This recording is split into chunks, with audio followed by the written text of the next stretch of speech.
welcome to the United Show. We are live, and once again, we've got a full panel on tonight. We welcome new guests, Alex from the latest member of She Devils United. Welcome, Alex. Hello, thank you for having me. So happy to be here. Good. We've got Dale O'Donnell, editor of Stretty News, contributor to Sky Sports News and BBC Sport. How you doing, Dale? Hey, thanks for having me. It's good. And of course, my co-host Nathan Ellington. How you doing, Nathan? Freshly recovered, man. Freshly recovered from that COVID. It's been not the best week, but I'm back. I'm back. All right. Are you feeling better? Much better. Good. No headache, no nothing, no body aches, nothing. So I'm all good. All right. You missed the post-match reaction of the game against Burnley. 1-0. Sorry to remind you of that. Go on, have a few words before we get going on today's show. What was your thoughts again? I'm not going to say anything. I'm going to let the two guests say what they want to say about the game. All right. I've already said my piece. That's only fair. Alex, first and foremost, what was your thoughts after the 1-0 draw against Burnley? Right. Okay. My thoughts. So I think with United this season, what we can see is that we are first half FC. So last season, we were second half FC. That's what we were known as. Like we would go down like 1-0, 2-0. We'd come back second half. We would either demolish them or we would draw. This season, it's like if we don't win or score or capitalize on our opportunities, we are not winning the second half. And I feel like it's happened time and time again. I've watched this team multiple times. I'm like, right, is this what we're doing now? So 45, 50 minutes, 60 minutes, where we're playing decent football, we're passing, like we're connecting, we're defending as a unit, we're like offensively going forward as a unit. And then after that, second half, the other team comes out, they change maybe their tactics, and we just crumble. We fall apart. And especially against Burnley, I'm like, what are we doing against Burnley when they've sold Chris Wood? So we're like, okay, that's a no-brainer. We should be excelling. Like we beat them. I was at Old Trafford when we beat them 3-1. Happy days. But again, that game, we beat them in the first half. So it's like, that's what I'm seeing from this team. I feel like on top of that, obviously we had some decisions go against us. I felt like the Pogba foul, that was very, very soft. I feel like the decision against Rashford with what I felt was a penalty didn't go our way. People say we pay the refs off. We clearly don't because we didn't get those decisions made for us. But ultimately, we let ourselves down. Like we're not clinical. We're not clinical when it comes to finishing. And that is a massive, big problem. And people say, you got Rashford. I mean, you got Ronaldo. You've got Sancho. It's embarrassing. So yeah, that's my biggest issue with the club. But I can see the changes. I can see what Rangnick's trying to do, and I don't blame him. I just blame the players and their intensity. So yeah. All right. So we're going to get on to the ruthlessness or the lack of in a bit. Dale, what was your thoughts on the game against Burnley the other night? Apart from there not being a penalty shootout, it was quite similar to the game against Borough. I totally agree with what Alex says, but also I think from those two games in particular, you can see what the team are trying to do. You can see I feel they're being better coached, and I know the finishing isn't clinical enough, but you can start seeing work in progress. And I know it's first half FC and so on, but what that tells me is that the team is running out of intensity in the second half. They're running out of juice. Exactly. And if you go back to when Klopp took over at Liverpool and they started playing this type of football, it took him a bit of time as well. And it took him time to even change members of the squad. It didn't all just click into place in one season or even 2 seasons. So I think the ball is rolling, and only a matter of time before those chances start hitting the onion bag.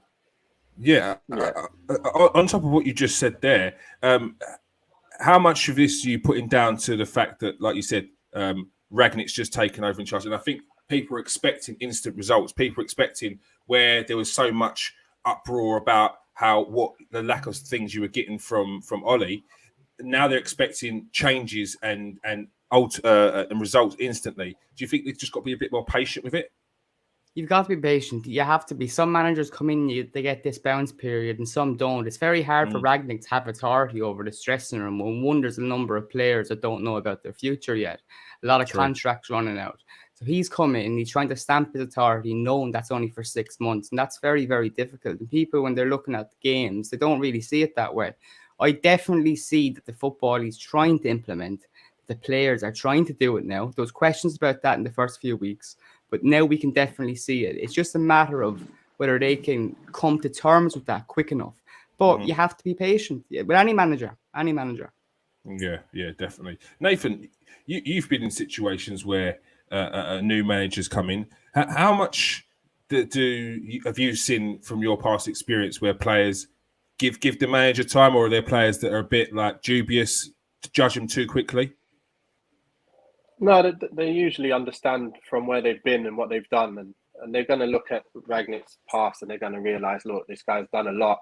Maybe not with a massive tem, but he's done a lot and he's got a big reputation behind him. Or every manager seems to respect him for what he's about, the godfather of this and that, and, you know, the gegenpress and all of that stuff. So for me, I think they're going to say, right, you know, show us what you can do. Show us what you can do to help us.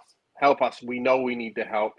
What are you going to do? And he's implementing it. Just like Dale and Alex have said, they're both the exact same things I said after the game as well.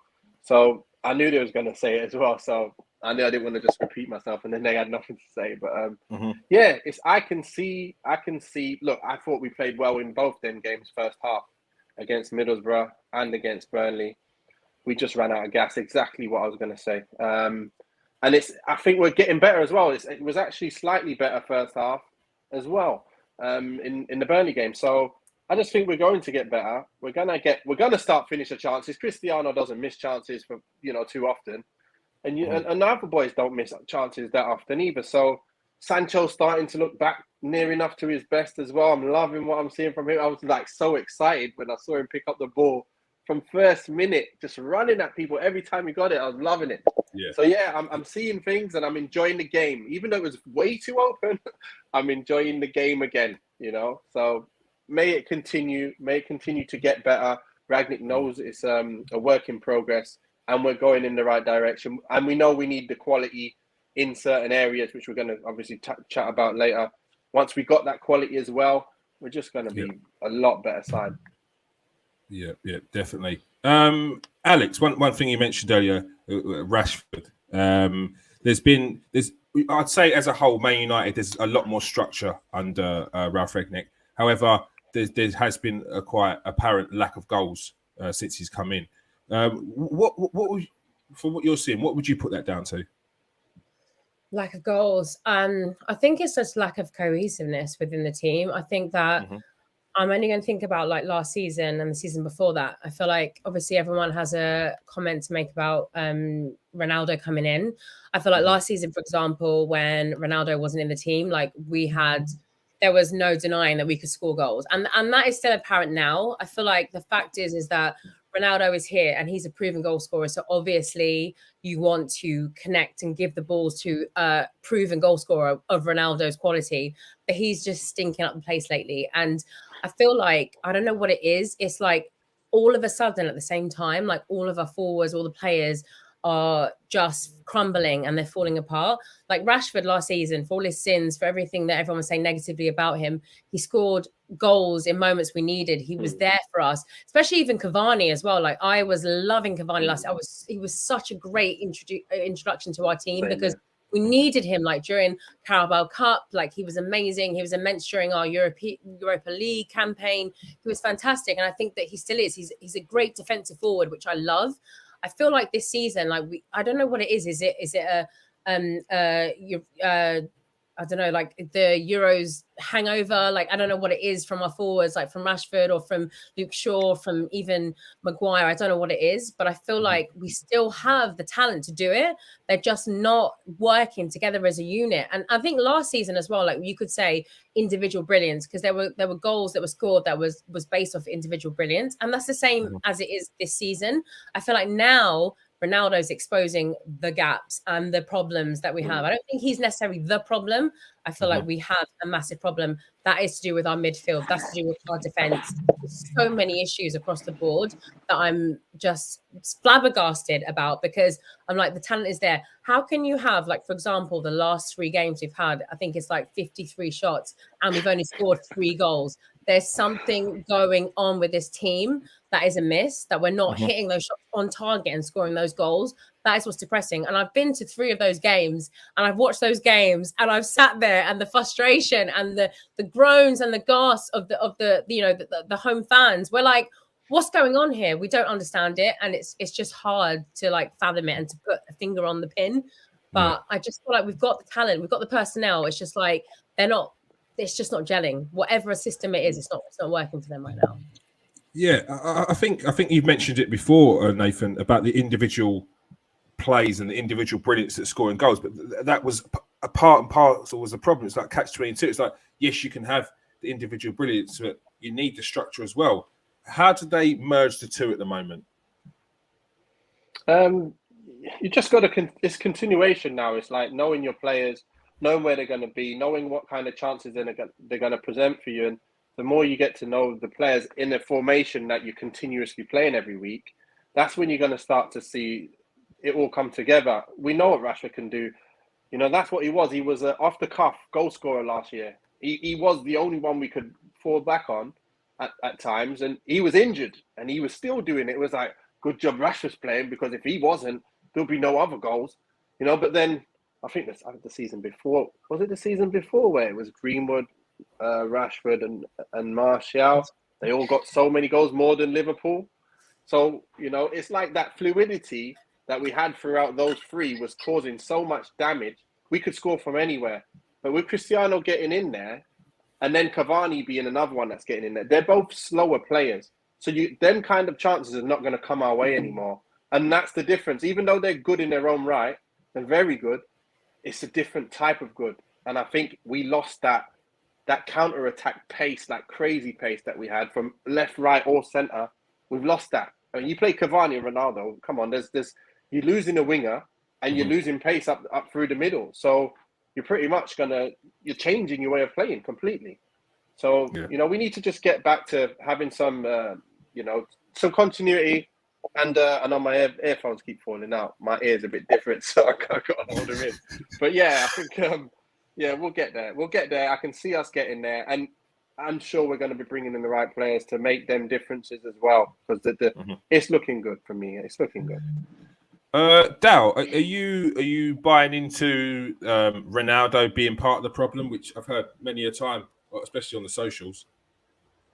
Well, look, you look at it this way. What did Manchester United need in the summer? They needed a centre midfielder, and they didn't get one. I know they need a centre back, and they got one of them, but they needed a midfielder, and they went out and they signed a superstar, which none of us, I don't think, would say we didn't want. Of course, we wanted Ronaldo back, and no manager would say no to that option. But that's not exactly what the team needed. There was already holes in that team. And you brought in a player, and then you're going to have to play differently with that player. I don't think he is the problem, but he doesn't help the problem. So that exists whether he's there or not. So look, I think Ronaldo, if it wasn't for him, we wouldn't be sitting in the Champions League. But I look at the other players, and they're not standing up when it counts. Yeah, very true. Right. What kind of a central midfielder do you feel that Man United need?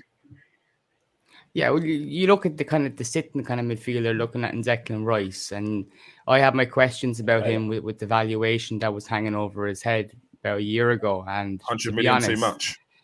Yeah, well, that's what was being touted a year or so ago, and I thought that's crazy. But the thing about Declan Rice is, since that period of time, he's been consistent. He's been consistent in that West Ham team and for England. He's been really, really good. He came to Old Trafford and bossed it in midfield against our midfield and really showed us up. So good. Really showed us up. So that showed to me that, this guy has a bit of character about him. You can clearly see he's ready for a big move. And I think that's the one United are looking at. And I think he'll do a really, really good job in that midfield. Yeah. It'd certainly be a better investment than signing Harry Maguire for 80 million, 100%. Yeah, we've got plenty of time. Don't get me started. Get started. Get started. We're going to get onto that. We've got to get onto that. We have to get onto that. Let's go onto that now. Harry Maguire. So yeah, I'm trying not to be a troll.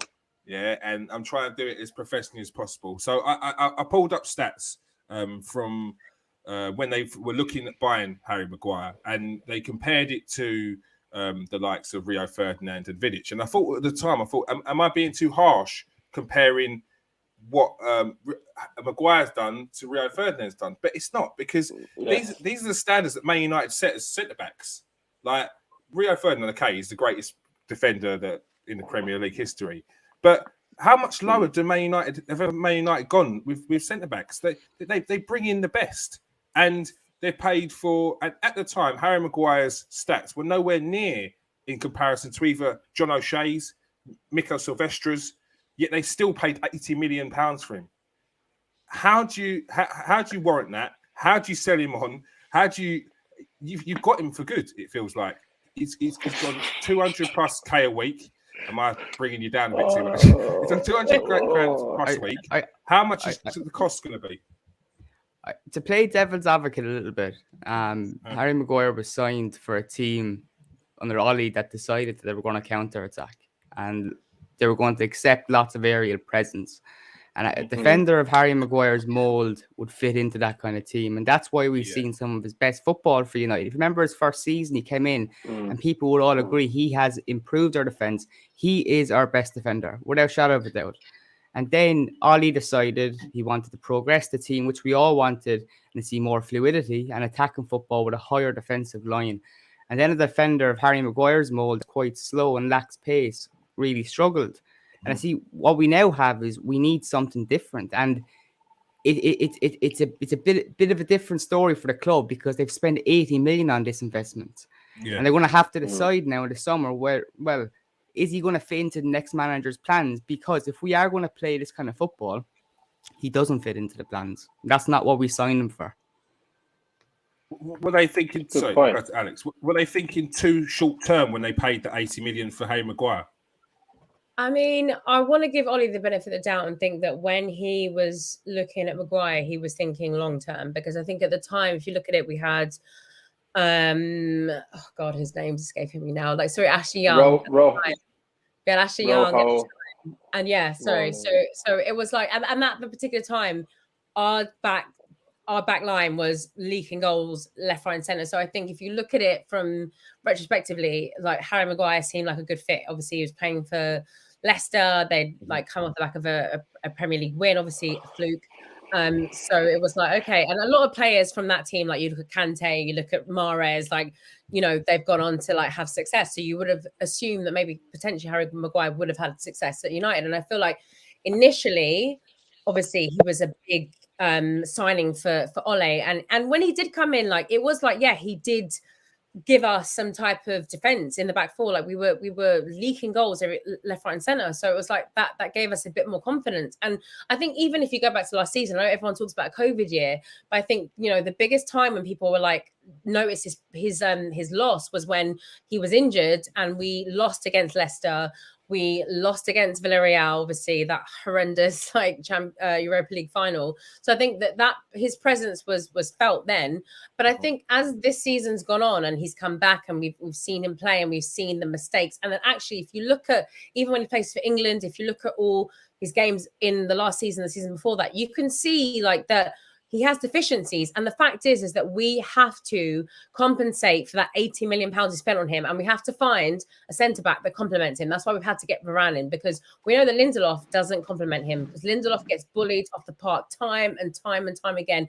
Bayer, yes, he puts his body on the line, but he doesn't complement Maguire in that respect. So we are stuck with Maguire because of that price tag. And that is what the problem is.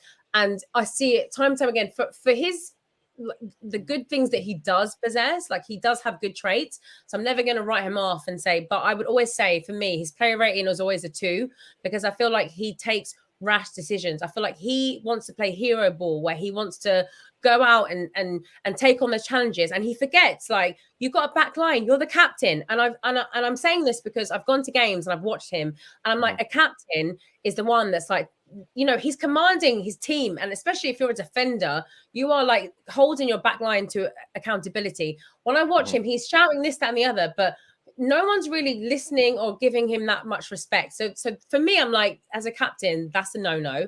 And also, it's like, if you're going to play hero ball and you're running out, make sure you play hero ball and you're going to get that ball and you're going to defend it, and there's not going to be a goal conceded against you. Because I'm sick of seeing Laurel and Hardy, Calamity Jane things. We watched it against Liverpool. We saw him bumping into Luke Shaw.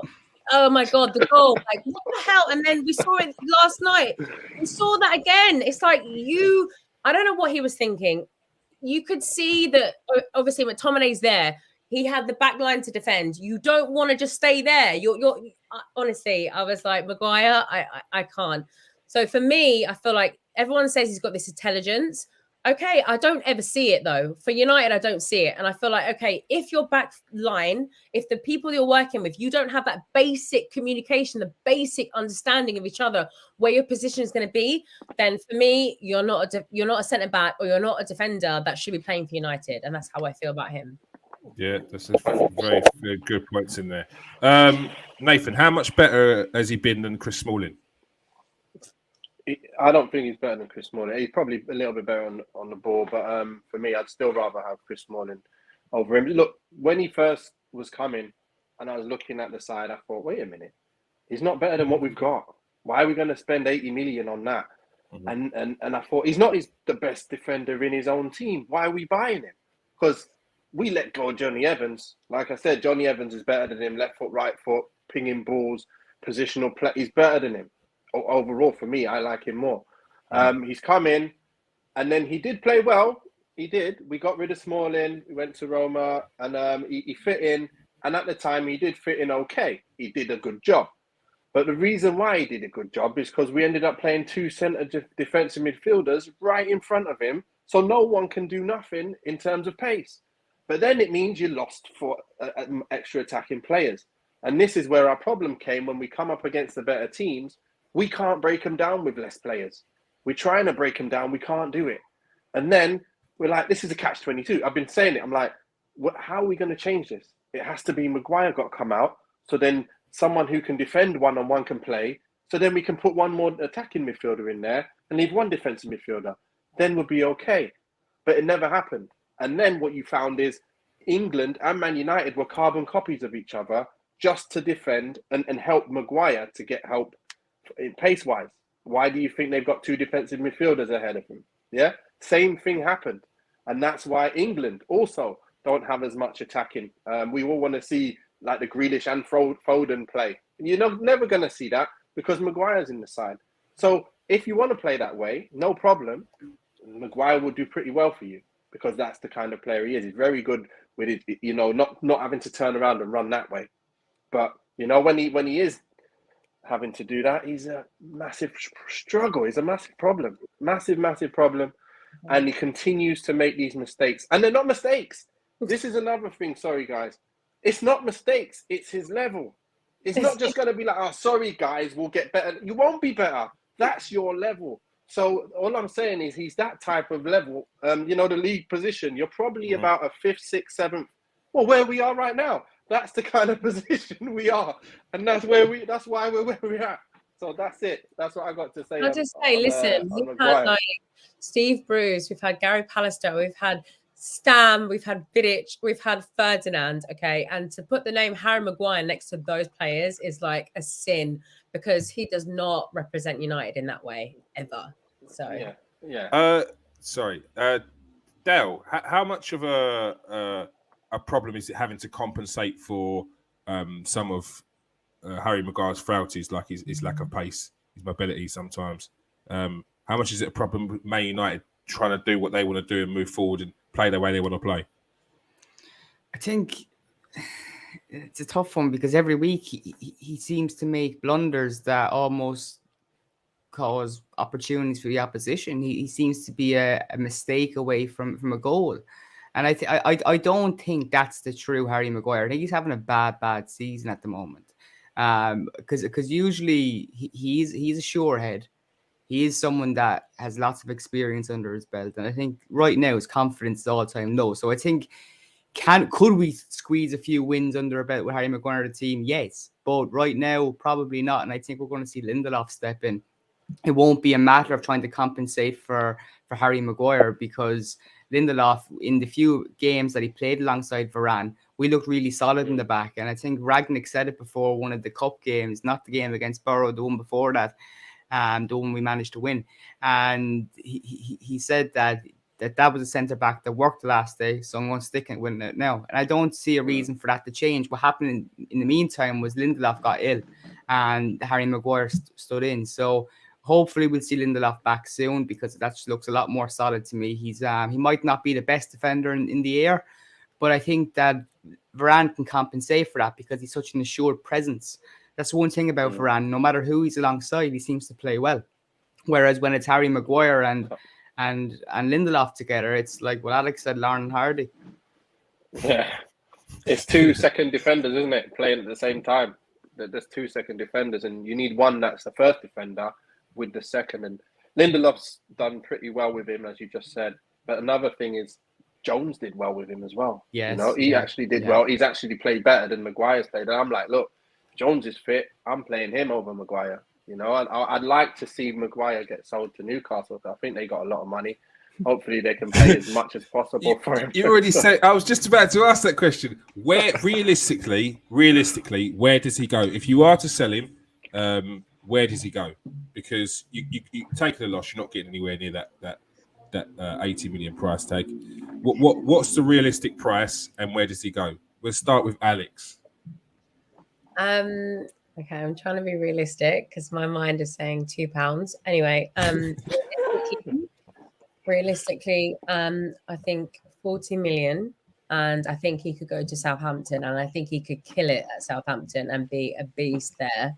I just think it's like the standard though, like for a lot of players who play at United, when they go off and they move to another team who's not of that stature or not of that like elite level, they go off and they kill it. Like you see Jesse at West Ham. I'm just saying, like he would kill it at Southampton, I feel like. So I would take 40 million, sell him to Southampton. Boom, he would be flipping prime. Southampton. You're really selling that. I was going to say. Listen, he'd be Maldini at Southampton. Ralph Hasselholt is not watching this podcast right now. I'll tell you that for a fact. He'd be Maldini at Southampton. Go ahead. Go live your life. Dale, realistically, how much do you get for him, and where could you see him going if he was to be sold? I think I could get a little bit more, maybe 50 million. I think because he is a fully fledged England international, they could sell that to a club like Newcastle, because look, Newcastle are going to try and prove a point to have a big England centre back. They would sell shirts on the back of that. He'd be a good option, and I think that he's probably better than what they have. Yeah, and we all know they've got money now. Saying that, there's not many players that I would sell to Newcastle for a number of reasons.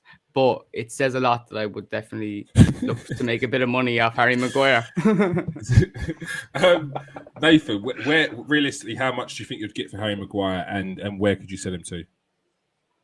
I think 50 million is not out of the question, to be fair. Just in this climate, hopefully we could get that amount for him. And like I say, Newcastle is a perfect one, man, because they don't really, they need to rebuild. They need to rebuild in these kind of areas. It'll be a big buy for them. And it's a step in the right direction for them, and a step in the right direction for us, so we can use some of that money to get Declan Rice in. So that'll be only like 40, 50 million for Declan Rice if we sold him. That'll be perfect, I'd be so happy if that happens. Who needs Richard Arnold, lads? Who needs Richard Arnold? I was going to say, you've got the Man United show. You got Alex selling to Ralph Hasselholt. You got Dow selling to Newcastle for 50 mil. And then you got agent Nathan Ellington coming in there as well, just backing it up. I mean, forget Mino Raiola. You got the Raiolas here. I'll make the call. No one's mentioned Everton. Like Man United's feeder club. Whatever. Even if there's 50 mil, I don't mind Gibson, either way.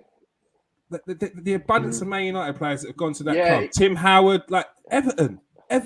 Yeah, he won't need to move Arsenal home sold either, Iwobi for 40 million. But listen, we've got Maguire. We've got Joshua King, a Man United Academy graduate at Watford, so he could go there then. Like whatever.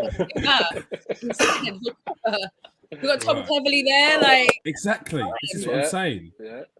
This is what I'm saying. So Everton, Newcastle was an option. Someone said Serie A. I'm not sure whether Harry Maguire would settle in Serie A. It's just something about. I just don't think he's. It's slower football, isn't it? But it's also it's the culture as well. There's a massive culture change. Like you have to learn the language very quickly. They're not. Some of these countries aren't forgiving if you don't know English. I don't know about Serie A, but Everton definitely. A quick question I saw from here. Paul says that we should be talking about Ronaldo. We should be talking about Ronaldo and not Harry Maguire, as he is the problem. And then I asked Paul, what would you say is the problem? He was on the bench. I'm going to put this to everyone, though. He said Rashford and Cavani, all of our offensive players, have not been the same since Ronaldo has come into the club. Dale, what's your thoughts on that first? Well, is Cavani? Cavani's one of the players mentioned there, and to be honest, that's one that I'm not sure about, because since he's come, I'd argue that as much as I adore him, I haven't seen enough. I wish Cavani has played more football, and that's not just down to Ronaldo being there. But last season he wasn't always fit, and this season he hasn't always been fit. So if we didn't sign Ronaldo in the summer, we could have bigger problems, because we wouldn't have had Cavani or Ronaldo. As for Rashford, it comes down to circumstances. Last season, he was scoring goals, although he wasn't at his best because he was injured. And this season, he missed a chunk of the season. So he's coming back from that. He missed about 3 months at the beginning of the season. So can't blame Ronaldo for everything. And I think it's an example of him being the headline. You know, if something is wrong, then we have to point it to Ronaldo. It's like he was benched against Burnley the other night, and people are having opinions on Ragnick benching him for one game. He's 37 years old. He has to manage his game time. So I just think it's another example of let's pin the donkey with Ronaldo, unfortunately.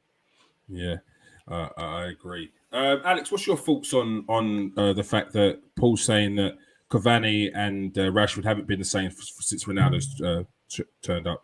I think it's really sad. I think that a lot of fans and when we watch football, we forget what players are like and where they are at a certain age. I remember when Paul Scholes came back to United and how some fans were like, "Oh my God, he's past it, he's this," and you're like, Paul Scholes. And now when people think about Paul Scholes, they think, "Oh my gosh, wow, look at what we had." So it's and I remember at the time people were like, "Oh, why is he come back?" Blah blah, and take him back again. You needed, didn't you? But now, you know it. 100%. That guy could control the midfield. I mean, McTominay, please. There's the levels are just. But it's even Giggs, and I think that for example, with Ronaldo, you know what, at the beginning of the season when we were we had him and everyone was yeah, he's coming back into the team, and we were all hyped. We were yeah, a lot of United fans were yeah, we're gonna win the league because we've got Ronaldo. But I think we forget when we had Ronaldo in 07, 08, that team was a team that could not be trifled with. I mean, please, that was one of the best teams we've ever had. But he moved on and he went to Real Madrid, and that team was phenomenal. But since then, he has declined, and that is natural because of his age. I mean, what do we expect? The fact is this guy has meant that we don't have to play Europa League football, and I don't want to get trolled and bantered by Arsenal fans, by Spurs fans anymore about, oh my God, your team, because I'm you know what? We're not playing Europa League. So that is my fallback, my safe point of view. So I will be forever grateful to Ronaldo for making that happen, because if it wasn't for him, we probably would be playing Europa League, and it'd be another embarrassing year because we'd have to contend with Barcelona, we'd have to contend with Borussia Dortmund, and I don't think we would get through that. So what I'm saying is that for us to say that he's the problem, he isn't. I think what he brings is obviously his experience, but also his experience of his health, his fitness, the way he carries himself. I think that if you are a footballer and that doesn't rub off on you in a good way, that you are stupid, because this guy has got longevity. And I feel like we can't just, you know what, this is a thing in society. We throw away people because they're elderly, because they're old. We look at Zlatan. I mean, Zlatan is and spoke about him the other day. Please. I mean, I don't care what you said about United, about the pound, whatever. That's minor. But what I'm saying about Ronaldo is that this guy is a beast. He is a footballer. He is a fan footballer who we watch and we see who actually gives a damn about football, who takes care of himself, who takes pride, and he's got passion. Oh yeah, sometimes he can be a brat, but I feel like how can we put the blame on this guy who is a proven winner, who we know has won time and time again, who scores goals?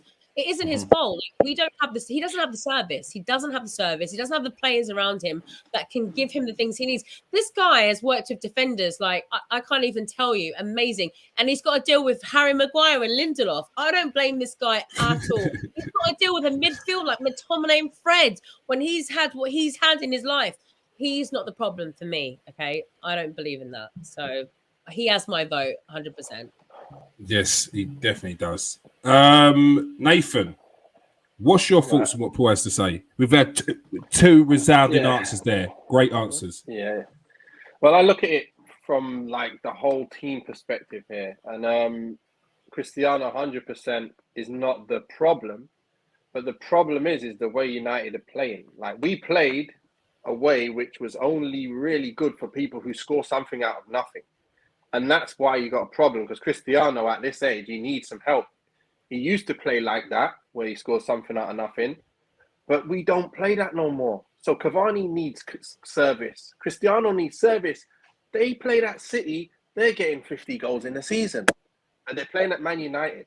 And this is what the problem is. We put them in, and it changed our whole dynamic. We're no longer counter-attack. We're no longer counter-attack, but we're no longer, well, actually, we're still not able to provide chances. So what are you going to do? You're going to score off scraps. Cristiano scores off scraps. Cavani scores off the odd scrap. But really, you can't live like that. Week to week, you can't be living like that. And that's what struggles we've had. And that's why, obviously, Ollie wanted just hoping that the team was just going to produce magic and just do well. But he probably also knew, I got to play Cristiano. It's gonna be like detrimental to the way this team works, but he ain't the problem. It's the problem within the way the team works, but it's not him. If you get what I mean, it's a hard one to explain. But like I say, if he goes to a Man City, Cristiano just needs to stand in the box, and the ball's coming to him, and he's scoring 50 goals. That's 100% for me. I believe if we even went there now, we'll probably still get 30 goals by the end of the season. But United, different game. But we're getting better now. But at the same time, I can see, like, wait a minute, man. Imagine, obviously Greenwood's no longer there, but man, I was just thinking, imagine we had Greenwood, Rashford, Sancho all playing. Like, I was just thinking, and they're all on form. And just even if they're not on, they're just able to do things on their own. And that's a little bit different. And I think that's what some of the fans are seeing, some of the supporters, they're seeing what we were doing last season, how we were scoring goals for fun, like on the break. And now it's not exactly the same. But it's also showing up all the other things that we can't do. And we're starting to bring it into the game now because Dalot's playing a bit more. Obviously, he's a bit better on the ball. So you're getting more quality coming in from that side. He's actually provided a few good crosses, which have led to goals as well. Shaw's now got a kick up his backside because Rangnick's told him, listen, when that player Sancho gets on the ball, you better sprint past your man. And then he'll put you in. If you're not sprinting past your man, Telles, get yourself on. And now Shaw's back on it again. So this is what I'm saying. Now it's going to provide the action. How many times have we said that about Shaw, though? Like, we've had many a conversation about Shaw. He has that spark. He gets a kick from Telles. Telles realise that Telles has only got to hit the bar. Shaw picks up again, has a few good games, looks behind his shoulder. Telles ain't there, so he slacks off a bit. Then Man United's fault. You won't be able to do that no more. You can't have that. It's got to be consistent. You won't be able to anymore. Consistent. I'm telling you, you won't be able to do that anymore because Rangnick, you can see he's on his case. And I can see his football. I've seen it in the last 2 games. He's starting to now get his ass in gear and he's going to get fitter for it. Everyone's going to get fitter for it. They're going to be able to go 48 minutes next week and then 50 minutes the week later. And then eventually we'll get to 90. I'm telling you. 100%. I've seen it firsthand. I've seen it as Alex brought up earlier on with Liverpool. Like, you can't expect a team that's trying to do the press all over the pitch, high intensity from the get-go to go straight into that and do that for 90 minutes. It's not going to happen. It's going to be 20 minutes, 10 minutes, 15 minutes. Then it's going to be 45 minutes. Then it's going to be 50, 60, 70. And then sometime halfway through next season, teams are in trouble if you make the right signings. Dale, do you still think Man United will get top 4 this season and secure Champions League? Of course, I think so, because the season, to me, that's what we're banking on, really, isn't it? If I'm going to say no, then the season's over. Until that's mathematically impossible, I'm going to see us in with a shot. And you look at the results the other night after our game against Burnley, Tottenham losing, and that was a chance for them to gather ground. They couldn't do it. The other team in the race is Arsenal, and I always fancy our chances in a race against them when it comes to consistency. Although this season, our biggest fault is that we haven't been able to get a win and run together. I thought after the international break with the fixtures that we're leading into that we definitely have 3 Premier League wins on the bounce.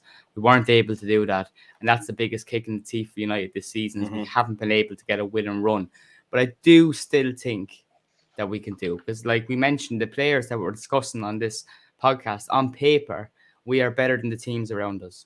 We should be able to do it. And like I said at the start of the podcast or the show, the Rangnick's football, it will start to click. And it's starting to, you can see the improvement signs. We're not taking our chances yet, but hopefully between now and the end of the season, we start hitting the onion bag. Yeah, I think at the start of the season, even talking about will Man United get 4th would have been laughed at, because it's like it's not even a topic of conversation. It's more, are Man United challenging for the title as opposed to are they looking for 4th? But it's changed dramatically, and as you made a point there, none of the teams around at the moment are really stringing 3 games together, and when they do, then they end up in that 4th spot.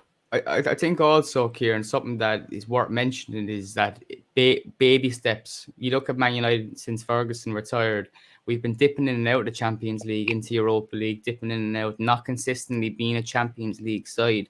Before we can start talking about beating City to a title race or Liverpool, we need to consistently nail down that Champions League top 4 place, and not being at this stage of the season where we're looking over our shoulders, seeing our Wolves coming up behind us, or West Ham we're competing with, so that's the job for the next Manchester United manager.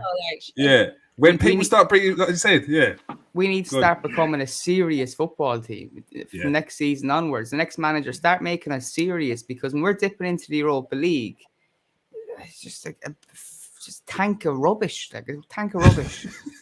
So true. Alex, do you think Man United is going to secure a 4th spot this season? Right. So the old school Man United fan in me, who's been supporting United for like good 30 years now, is like, yes, I believe in us, because I feel like our history, the tenacity, like just our pedigree, our culture, like, of course, yeah. But then when I deep it, when I look at the teams that are chomping at the bit at us, right? I'm not even going to count Arsenal in that, because I feel like Arsenal do what Arsenal always does. But I feel like if we look at West Ham, if we look at Spurs, they've got Conte. I feel like we're in a battle here, and it is very, very tight. However, optimistically, I'm looking at Chelsea and I'm like, are you even qualified to even make like 3rd? So the potential is that Chelsea could even fall off, because the way that they've been playing, they're obviously like suffering massively with their win backs, like being injured, etc. Obviously, Lukaku is not, banging. Obviously, he scored a goal yesterday, but however, in the Prem, he's not been doing what he's was paid to do. So I feel like on that front, like there is always optimism and a possibility for us to hit 4th. I feel like we're never ever short of goal scorers in our team, even though we haven't necessarily been banging in the goals in the past 3 games. But I feel like we've got potential there. We've got firepower within our structure, within our personnel. So that is always definitely optimism. And I feel like 4th. I feel like looking at Sancho right now and seeing the runs, the dribbles, the little nutmegs he's making, like I'm like, yes, this is the Sancho that I watched in the Bundesliga, that I was happy to see come into United. And I'm like, yes, thank God that I'm seeing it now. And I'm gonna have banter with everyone, say, yes, see, you doubted him, but look, it's coming good. So of course, like I believe in my team. I wouldn't like support this team if I didn't. I feel like we are capable of making 4th place 100%. I just feel like it is literally like the other clubs like position to bottle. And I feel like the most poignant and most important, significant time is the next 4 weeks, because these games that we have, apart from Atletico Madrid, which I mean Barcelona, the trash that they are right now, beat them 4-2. But I feel like we've got the games that we have. We should be getting 3 points out of these games, because in March, if you look at the fixtures in March, apart from Spurs, we've got a very, very, very tough fixture. So if we can get like 9 points over the next 3 weeks and beat Atleti, then we're going to be in a good situation that can make us get to 4th. Because Arsenal, Leicester, West Ham, they're bottlers, and we have the chops to do it. So I'm going to say yes. My heart is yes, but my head is like, I don't know. But I'm gonna back my team 100% because I believe in us. All right, we get on to the other fixtures. Let me just make a little point. Yeah, I just make. We'll get on to the other fixtures in a second. We have an Arsenal. Good thing I'm sitting down. In this room here. With his finger hovering over the eject button, Alex. I'm all right. I can handle it. You can smack talk Arsenal in here, only because it's the Man United show. So Arsenal, I'm not gonna. No, I'm don't worry about it. Don't worry about it. Sorry, I'm not sorry, please. While the show is on, I'm neutral. I just want to say Arsenal are winning 1-0. So any Arsenal fans out there watching this pod, 1-0 to the Arsenal against Wolves. Oh my God, my FPL team is going to trash right now. I was like betting on Wolves. I'll take that in. I'll take it back. Apologies to any United fans that are offended by my Arsenal gloat in there. All right, I'm going to wind it back in. Who scored? I don't know. I'm not watching it. I'm currently doing this pod. The sacrifices I make for my channel, that is crazy. It was Gabriel. Oh, shit. Okay. Nice. Come on, Wolves. We get on to the fixtures, as Alex said, because there are 3 or 4 important fixtures for Man United coming up this month. Nathan, 4th spot. You should be thinking, it goes without saying, Man United, 4th spot. We shouldn't even be having this conversation. No, because of the last 2 games I've seen, I think we're going to improve enough to start getting some consistency. I think that's going to be enough, because the other teams, they're how they are. They're not going to be improving. They're just playing how they are right now. And that's got them to where they are. Where we know we're way behind where we should have been, and we're going to get to where we are. So hopefully, I said like the other time when we looked at the 10 games coming up at that point, I don't know when it was, but we had so many easy games. And I said we should win all 10 of them games.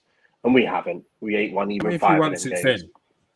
I don't know. I think it's like 4 games, and one of them might have been in the cup. I don't know, but yeah, we should have beaten all them teams, and we just didn't. And like I said, we forget who it was now, but yeah, I think we've got in. I'm confident that we can finish 4th because of what I'm seeing on the pitch now. I'm enjoying the football again. I know the result ain't right yet, but I'm enjoying the football again, and that's really. And then I want to see Rangnick start making some proper decisions. Like I'm saying, get Maguire out of there. Stop trying to continue playing him. Because when Bailly gets one game and he does one thing wrong, he's out of the team. He should play in the team as well. But end of the day, look, I think Rangnick will make the right decisions, and we will win games, and we will get the 4th spot. Simple as that. All right. Dale, big games coming up this month. I think Southampton you've got next. I think Brighton you're playing as well. Just before you've got Atletico Madrid, you've got Leeds as well away from home. Surely that's got to be 9 points. Brighton will be a tough game, but it's Brighton. I know the league's changed, and we can't just be going off of what they were when we were younger and where they were back then. And teams are completely different, but you've got to be looking at 9 points in the next 3 games. Just drew 1-1 with Burnley. Exactly. Thank you. You can't take any of these 3 points, and I think the way you asked that question, not just to make an example of it, but that's exactly the problem with probably the Manchester United dressing room, is when they're looking at these fixtures and they're thinking Southampton coming up, Brighton, Leeds. Oh, we'll probably beat them. We'll beat them. They're 3 points, but they're not. They're not. And the Premier League is a very, very difficult league where it's so competitive, and you see upsets every weekend. If you were a betting man and you're doing accumulators, and you pick the top teams every week, you probably wouldn't come out on top because there's an upset pretty much every week. Yeah. So I think these fixtures are all tough. What Manchester United need to start doing is taking their chances. We're seeing the better performances, and then the results will come. But if we keep going into these games and wasting glorious chances on goal, then we're going to drop more points as time goes on. But it's a matter of us needing desperately, especially this month. The league games you mentioned, yeah, they're winnable. But this is where Manchester United need to go on that winning run. If they can go on the winning run, of course, top 4 is in reach. But if they don't, then they won't. On this form, no. All right. Alex, 9 points out of these next 3 games. I know Dale's just said you can't take these teams like, and you can't. Understandable. No. But home against Southampton, home against Brighton, and away to a Leeds side who are just so open. Listen, all I'm going to say is, first up, Leeds, go F yourselves. I don't have any respect for Leeds at all. Obviously, you know the rivalry between us is political, it's very heavy, it's hectic. Leeds are not even in my periphery. They can bye-bye. But what I'm going to say, let's put some respect on Ralph Hasenhüttl's name, okay? Let's put some respect on Graham Potter's name, because for me, when I think about Brighton, yeah, and the way that they play and the system that they play, the thing is what I've noticed about Brighton, right, is that Brighton, yeah, they're not to be trifled with or disrespected, because this team are so good at being interchangeable. This team knows, right, how to bamboozle the opposition multiple times. I've seen it when they play. Sometimes, yeah, they don't necessarily go out the park and they don't win every game. But when you watch them play, it's a battle to the end. And this team does not give up. And I think the thing is about this team, especially Brighton, for example, is that their players know how to play in different formations, different systems, and they're interchangeable. And that is the strength of Graham Potter and what he's done and how he's revolutionized that Brighton team.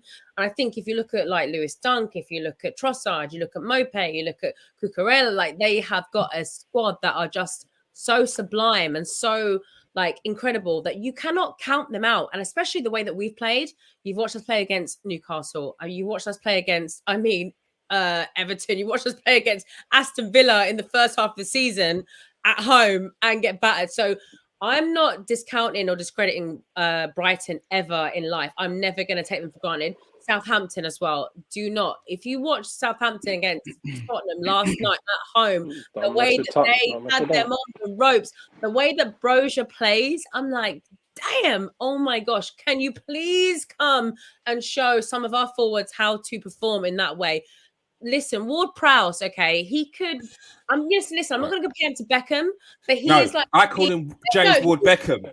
James Ward-Prowse, a tier 3 Beckham, okay? Never disrespect Beckham.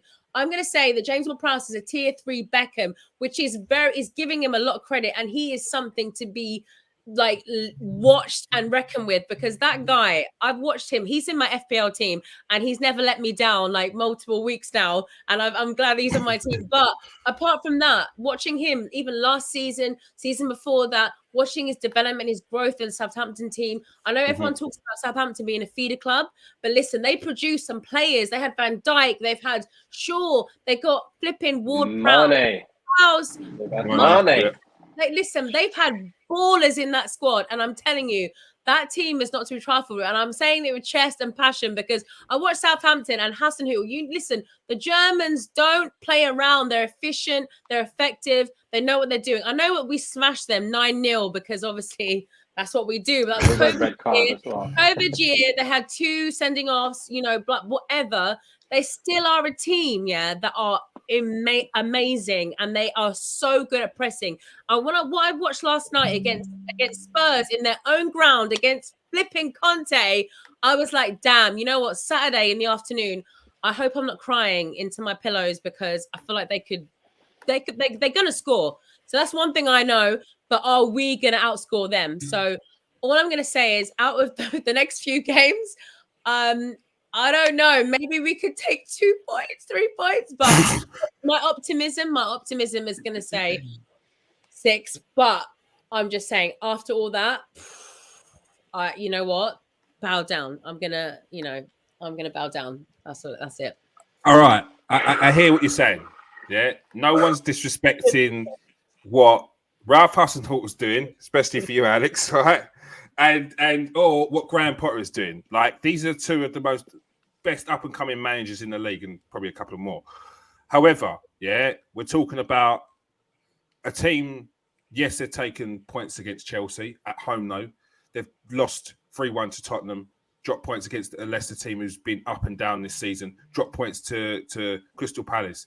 They also they won 3-2 against Everton, dropped points to Wolves at home. So, yes, this is a Brighton team who's much better than before, a Brighton team who's scoring more goals than before, but they still hit that patch where they're not scoring anything more than 1 or 2 goals. They're not scoring more than 2 goals a game. They're not scoring more than 1 goal a game in most games. So surely, I say it again, Nathan, from these next 3 games, I completely understand, yeah? Italian hands coming out. I completely understand that Man United are not in the greatest of form right now. They've got 2 games against Southampton and Brighton. Right. Surely, you've got to be looking at 6 points. Tough games, but surely you have to. If you are talking about you are getting top 4, there's nothing other than 9 points in these games. Because who are you going to get your points against if you're not going to get points against these teams? Yeah, we have to get them points. But here's the thing. My friend rang me on the weekend, just before the game, and he said, you think you'll win?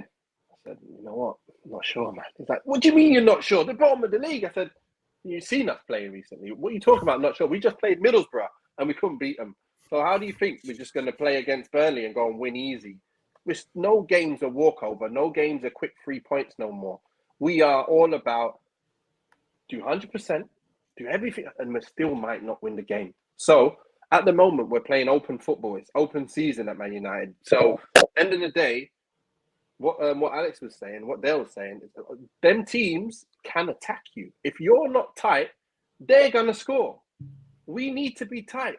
So we need to improve on what we've been doing just the last few games. We need to get those 3 goals and make them all count. You know, against Burnley, I'm like, man, we should at least be 2-0 up here. Nah, that's just not right. There's 2 goals there. That's just non-goals. But now it's 1-0. They're going to score. They're going to score. And we're going to probably be drawing this. You know, are we going to get another goal? You know, so now it's that thing when it comes to Southampton. I'm thinking, they're a tough team, you know. They're a tough team. It doesn't matter who you play. Everyone's a tough team when United are playing the way they're playing and with Maguire sitting at the back. Because we're going to go out attacking. What did we do? I'm not being like disrespectful to Maguire here. This is just reality. When we go out and attack, we're pushing up real high and we're leaving him to defend one-on-one. It's not a good look. Not a good look against a team that can pop it about and make their pace count. Because I'm sure Southampton got the Armstrong, who's really pacey as well. He's come from the lower league, on fire with pace. Obviously, he's not scored loads of goals, but end of the day, he's playing against Maguire. We're going to have a problem, you know? So I'd like to see what team we're going to pick. Then I'll know how confident I am.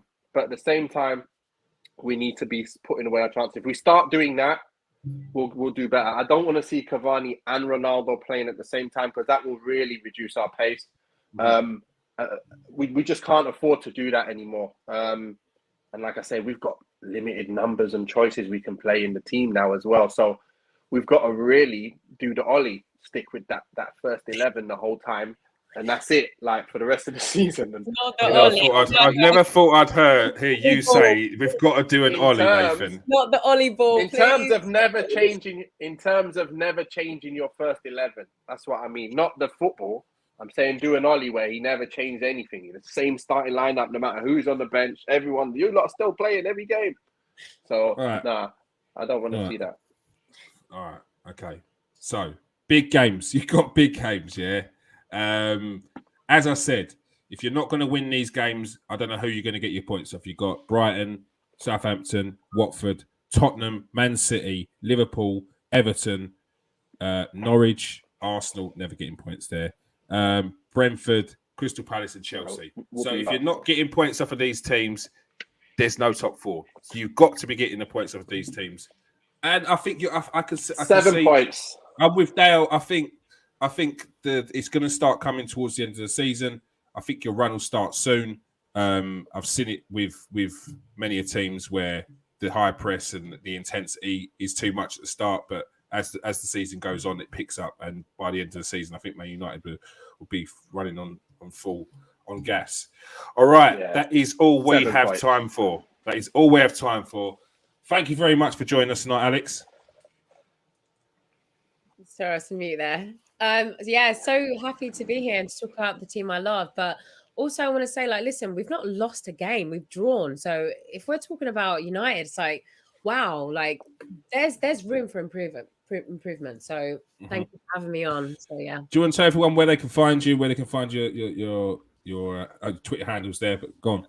Yeah, so you can find me on Twitter, where I'm very vocal about football. And my Twitter handle is @mycupofshe. So yeah, it's in my very little clever. Thing there. Like it. And Dale, of course, thank you very much for joining us tonight. Thanks so much for having me. It's a pleasure. No, definitely. Where can everyone find you? They can find me on Twitter @O'DonnellDale, or you can get all my Manchester United columns and stuff on strettynews.com.